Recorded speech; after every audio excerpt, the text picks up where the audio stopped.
మీ ఇద్దరు వెళ్ళండి, మీ ఇద్దరి గురించి తెలియకుండా మేమిద్దరం మేనేజ్ చేస్తాం అని ఆనంద్ ఆకాష్ చెప్పడంతో అలాగేనని అంజు బుజ్జమ్మ చెప్తారు. ఇదంతా వినేసిన చెంబ వెంటనే ప్రచండకి ఫోన్ చేస్తుంది.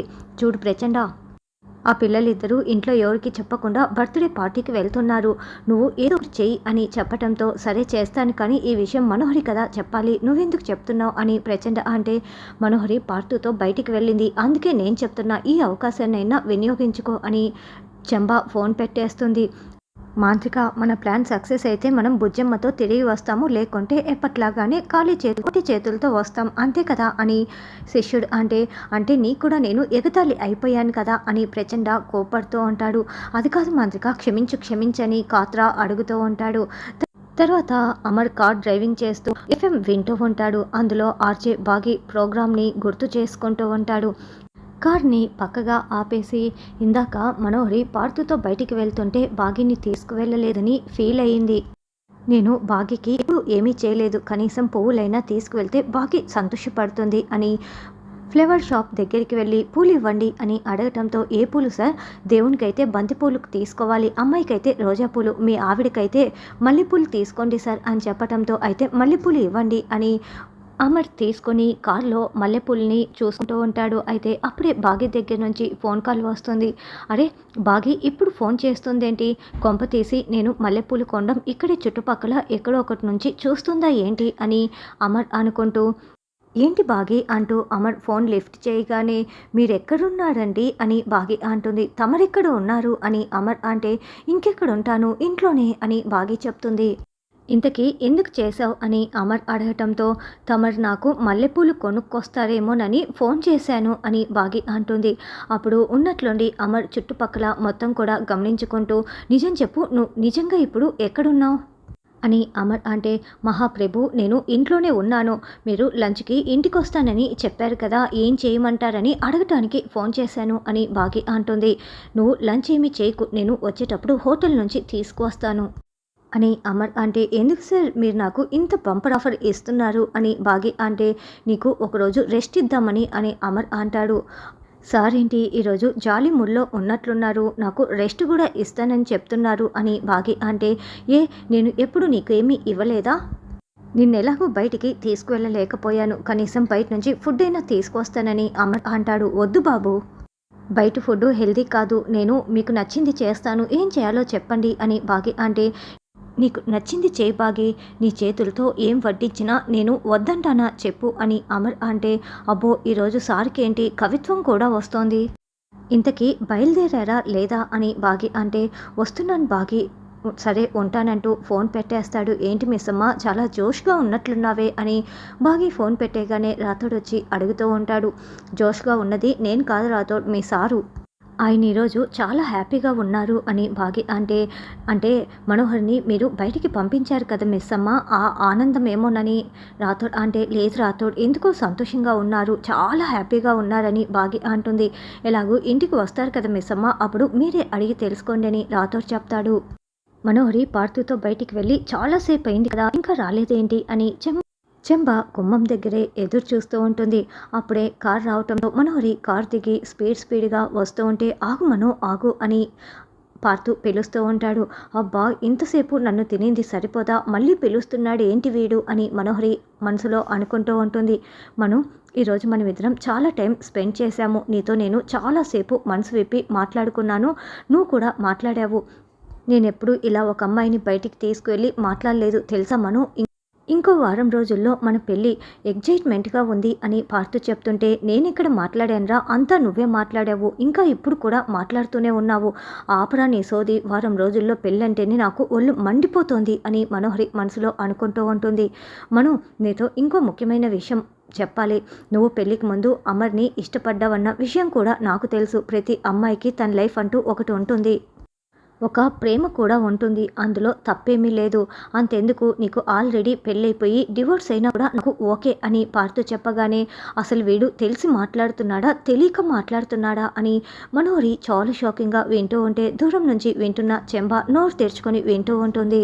మనం పెళ్ళయ్యాక అమర్ బాగిల్లా ఉండాలి, చూడు మనం ఒకరిని ఒకరం అర్థం చేసుకోవటంలోనే ఉంది, సరే అలసిపోయావు కదా రా లోపలికి అని పార్థు చెప్తాడు. పార్థు లోపలికి వెళ్ళగానే మనోహరి నేను ఎన్నిసార్లు ఫోన్ చేశానో తెలుసా, నువ్వేమో పార్థుతో ఎంజాయ్ చేస్తున్నావు అని చెంబా అంటే, అబ్బా వాడు చెప్పేది వినలేక నాకు చెవుల్లో నుంచి రక్తం వచ్చింది, ఎందుకన్నిసార్లు ఫోన్ చేశావో ముందది చెప్పు అని మనోహరి అంటే జరిగిన విషయం మొత్తం చెప్తుంది. ఏంటి పిల్లలు ఎవరికి తెలియకుండా బయటికి వెళ్తున్నారంటే నేను నమ్మలేకపోతున్నాను, సరే పద లోపలికి వెళ్ళి చూద్దాం అని మనోహరి అంటుంది. అంజు బుజ్జమ్మ ఇద్దరు రెడీ అయిపోయి ఆనంద్ ఆకాష్తో మాట్లాడుతూ ఉంటారు. అవును నువ్వు చెప్పింది నిజమే చెంబా, వెంటనే ప్రచండకి ఫోన్ చేయాలి అని మనోహరి ఫోన్ చేస్తూ ఉంటుంది. ఆల్రెడీ ప్రచండ శిష్యుడు ఇద్దరు కూడా వీధి చివర ముసుగులు కప్పుకొని ఒక చోట కూర్చొని ఉంటే అమర్ కారులో ఇంటికి వెళ్తూ ఉంటారు. మాంత్రిక అమరేంద్ర ఇంటికి వెళ్తున్నాడు, పిల్లల్ని బయటికి రానిస్తాడో లేదో అని శిష్యుడు అడుగుతూ ఉంటే, పిల్లలు వెనుక దారి గుండా బయటికి వస్తారని చెంబ చెప్పింది కాబట్టి ఖచ్చితంగా పిల్లలైతే వస్తారని ప్రచండ చెప్తాడు. వెంటనే మనోహరి ఫోన్ చేయటంతో ఆ చెప్పు మనోహరి అని ప్రచండ అడగటంతో, నువ్వు రెడీగా ఉన్నావా, పిల్లలు ఇంకా సేపట్లో వస్తారు అని మనోహరి చెప్పడంతో, నేను వీధి చివరే వాళ్ళ కోసం వెయిట్ చేస్తూ ఉన్నాను, ఇది మనకు అనుకోకుండా వచ్చిన అవకాశం అని ప్రచండ అంటే, అవును దీన్ని మాత్రం వినియోగించుకోవాలి, ఇది పిల్లలు మనకిచ్చిన బంపర్ ఆఫర్ అని మనోహరి చెప్తుంది. మరి ఇంకో పిల్ల అంజుని ఏం చేయాలి అని ప్రచండ అంటే, ఇద్దరిని తీసుకొచ్చేసే, ఆ పిల్లతో నాకు పని ఉంది అని మనోహరి ఫోన్ పెట్టేస్తుంది. బాగి అమర్ కోసం ఎదురు చూస్తూ గుమ్మం దగ్గర ఉంటే అమర్ కారు వచ్చి ఆగటంతో, ఈయనేంటి కారు దిగకుండా కారులోనే కూర్చొని ఉన్నాడు అని అనుకుంటూ, ముందుగానే ఈయన హ్యాపీగా ఉన్నాడు, ఇప్పుడు ఎందుకు కారు దిగడం లేదంటూ, ఏమండి ఎందుకండి కారు దిగలేదు అని వచ్చి అడుగుతూ ఉంటుంది. నువ్వు దింపుతావని అని అమర్ అంటాడు. ఇంకా నయం ఎత్తుకొని వెళ్ళమ్మని చెప్పలేదు, ఏంటండి ఇవి స్వీట్సా అని ఆకులో కట్టి ఉన్న వాటిని అడుగుతూ ఉంటుంది. అయితే పువ్వులు బయటికి కనిపించవు, వర్షాకాలంలో స్వీట్ తినకూడదు కదండి, ఎందుకు తెచ్చారని బాగి ముట్టుకుంటూ ఉంటే, ఏ ఆగాగు ముట్టుకోకు అని అమర్ చెప్తాడు. ఏ ఎందుకు అని బాగి అంటుంది. అవి స్వీట్లు కాదు అని అమర్ అంటాడు. అయితే ఏంటండి అంటూ బాగి చేతిలోకి తీసుకొని ఓపెన్ చేసి చూస్తుంది. అరే మల్లెపూలు అని బాగి చాలా సంతోషంగా వాటిని చూసి మురిసిపోతూ ఉంటుంది. ఏమండి ఇవి నా కోసమే తెచ్చారా అని బాగి సంతోషంగా అడుగుతూ ఉంటే, అవి నీ కాదు అని అమర్ చెప్తాడు. ఓ దేవుడికా, సరేలేండి దేవుడికి పెడతాను అని బాగి వెళ్తుంటే, ఏ ఆగు అవి నీకేనని అమర్ సిగ్గుపడుతూ చెప్తాడు. మీరు ఫోన్లో తేడాగా మాట్లాడినప్పుడే నాకు అర్థమైపోయింది, మీరు ఇలాంటి చిలిపి పనులు చేస్తారని అని బాగి అంటుంది. చూడు నువ్వు మరీ తెగ రెచ్చిపోకు, ఏదేదో ఊహించుకోకు, దారిలో వస్తుంటే మల్లెపూలు వాడు అడ్డుగా వచ్చి తీసుకోమని బతింలాడాడు అని అమర్ అంటే, ఓ అయితే వాడి మీద జాలితో కొన్నారా, నా మీద ప్రేమతో కాదా అని బాగి బొంగమూతి పెట్టి అడుగుతూ ఉంటే, నీకోసమే కొన్నానులే అని అమర్ చెప్తాడు. ఓ అయితే నా కోసమే కొన్నారన్నమాట, చల్లకొచ్చి ముంత దాచినట్లు మరి ఎందుకండి దాచిపెడతారు, మీరే తెచ్చారు కాబట్టి నా జెల్లో పెట్టండి అని బాగి అంటుంది. హలో పెట్టడాలు కిట్టడాలు లాంటివి ఏమీ లేవు, తీసుకురావటం వరకే అని అమర్ అంటాడు. మీరు తీసుకొచ్చి పెట్టనంటారేంటి, అయితే నాకు ఈ పూలు వద్దు ఏమి వద్దు మీరే పెట్టుకోండి అంటూ బాగి వాటిని అమర్ చేతిలో పెట్టి అలిగి వెళ్తూ ఉంటే, ఏయ్ ఆగు అంటూ అమర్ బాగి చేయి పట్టి లాగేస్తాడు. ఇద్దరు కళ్ళలో కళ్ళు పెట్టి చూసుకుంటూ ఉంటారు. ప్రతి చిన్నదానికి అలకేనా అంటూ అమర్ బాగి తల్లో చాలా ప్రేమగా పువ్వులు పెడుతూ ఉంటే బాగి మురిసిపోతూ ఉంటుంది. ఇది అలక కాదు శ్రీవారు, ఇవి చిన్న చిన్న మెమరీస్, ఆనందాలు, మీరు తీసుకొచ్చి 3-4 మూరల మల్లెపూలే మాకు 7 వారాల నగలతో సమానం అని బాగి అంటే అడిగితే, బంగారమే కొనిస్తా కదా అని అమర్ అంటాడు. బంగారం కంటే ఈ మల్లెపూలే మాకు ఎక్కువ అని బాగి చెప్తుంది. ఇక అమర్ బాగిని హక్ చేసుకుని చాలా సంతోషంగా ఒకరిని ఒకరు చూసుకుంటూ ఉంటారు.